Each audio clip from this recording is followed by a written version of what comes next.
ओम शांति।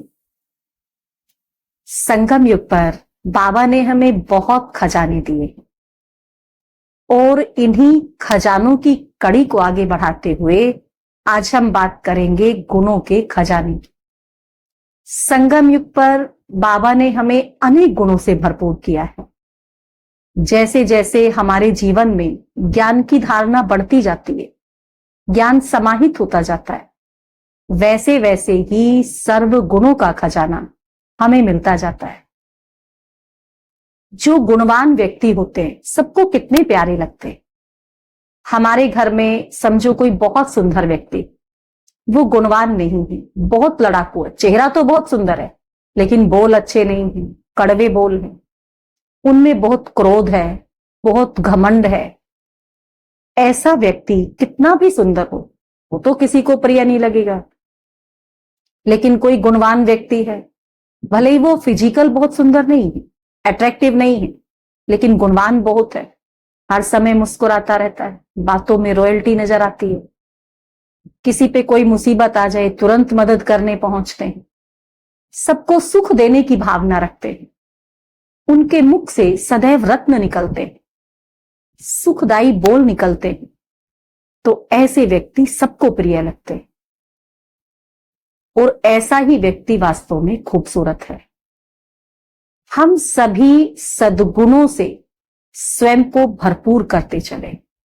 क्या क्या गुण हो हमारे पास? गुण हमारे पास सभी हैं, लेकिन उनमें कुछ मूल गुण ऐसे हैं जिनको हम धारण कर लेते हैं तो बाकी सारे गुण पीछे पीछे परछाई की तरह आ जाते।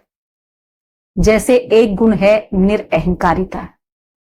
जो व्यक्ति निरअहंकारी बन जाता है वो नम्र हो जाता है, उसकी वाणी बहुत मीठी हो जाती है, सब उसको बहुत प्यार करते हैं, और जिनमें अभिमान है उनसे सब बहुत दूर रहते हैं।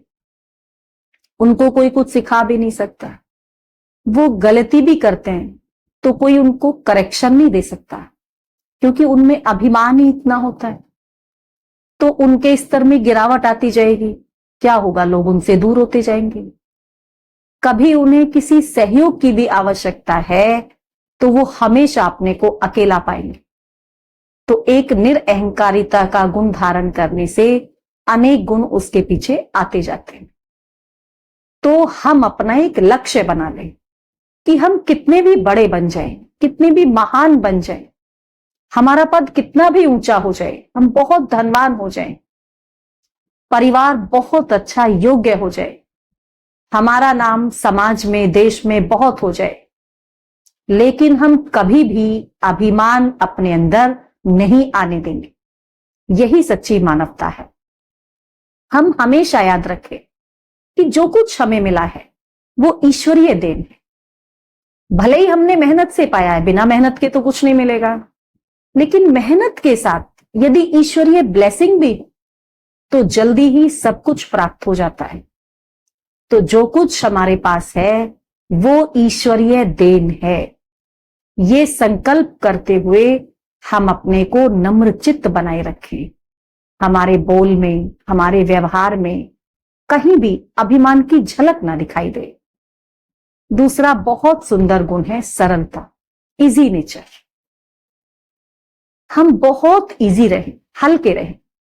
हल्का व्यक्ति फ्लेक्सिबल होगा, वो खुद भी सदा उड़ेगा, दूसरों को भी उड़ाता रहे, दूसरे व्यक्तियों की बातों को भी सम्मान देगा, सबके प्रति शुभ भावना, शुभकामना रखे। सरल स्वभाव हमें सबसे मिलने जुलने में, घुलने में कितना आसान कर देता है। तीसरी सबसे बड़ी क्वालिटी है हमारा सबके प्रति निर्मल प्रेम हो और सबके प्रति हमारी सद्भावनाएं हो। सभी आत्माओं के लिए, प्रकृति के लिए, जीवों के लिए अपने अंदर प्रेम पैदा करें, उन्हें कष्ट ना दें, सबके प्रति सद्भावना रखें। इससे हमारा जीवन भी सुखी होगा और हमारे इस व्यवहार से संसार को भी बहुत कुछ मिलेगा।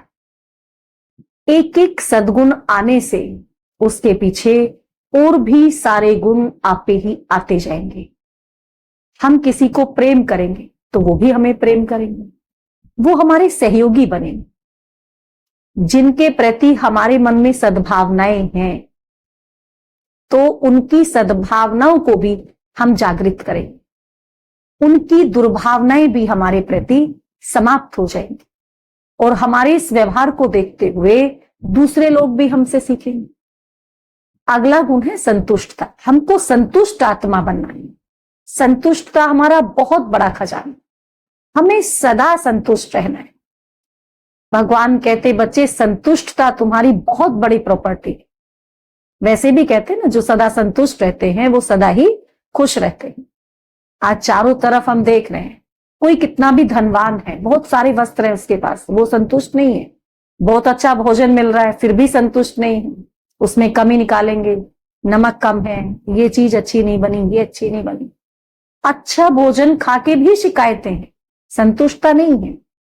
एजुकेशन में भी, स्टूडेंट लाइफ में बहुत बच्चे संतुष्ट नहीं है, पढ़ रहे हैं लेकिन फिर भी संतुष्ट नहीं है। कोई बुरे संग में जा रहे हैं, कोई अच्छा पढ़ रहे हैं, किसी की परसेंटेज थोड़ी भी कम रह जाए, कितने असंतुष्ट हो जाते हैं। अगर हम संतुष्टता को धारण करें तो हमारे जीवन में शांति आएगी और हमें सच्चा सुख मिलेगा और हमारे चेहरे पे अलौकिकता आएगी। ऐसे ही सत्यता का भी बहुत सुंदर गुण है। कलयुग की इस झूठी दुनिया में सच्चाई आज है का? कितना दुर्लभ गुण है सत्यता। और लोग भी सोचते हैं सच बोलेंगे तो क्या होगा, सच बोलने से तो भूखे मर जाएंगे।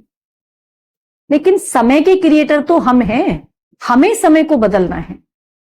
हम अगर सबको देखकर अपने सद्गुणों को भूल जाएं तो उसमें नुकसान हमारा होगा।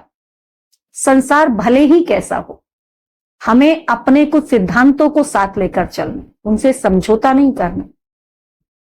भले ही हमें कम मिले, लोग हमें कुछ भी समझें, लेकिन सच के बाद जो खुशी हमारे पास होगी, जो शांति हमारे पास होगी, वो किसी के पास नहीं हो सकती।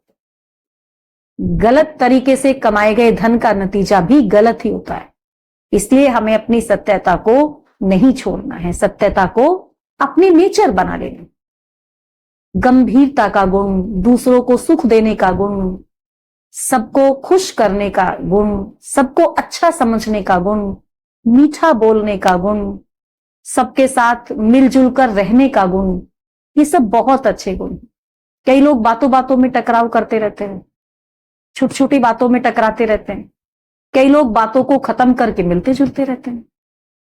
हम सबको मिलाने वाले बन जाएं, घर को एक करने वाले बन जाएं, बिखेरने वाले नहीं बने, तोड़ने वाले नहीं बने, सबको दोस्त बनाने वाले बन जाएं। अपने मित्रों की संख्या बढ़ाएं और शत्रुओं की संख्या 0 करते चलें। ये हमारा लक्ष्य हो जाए।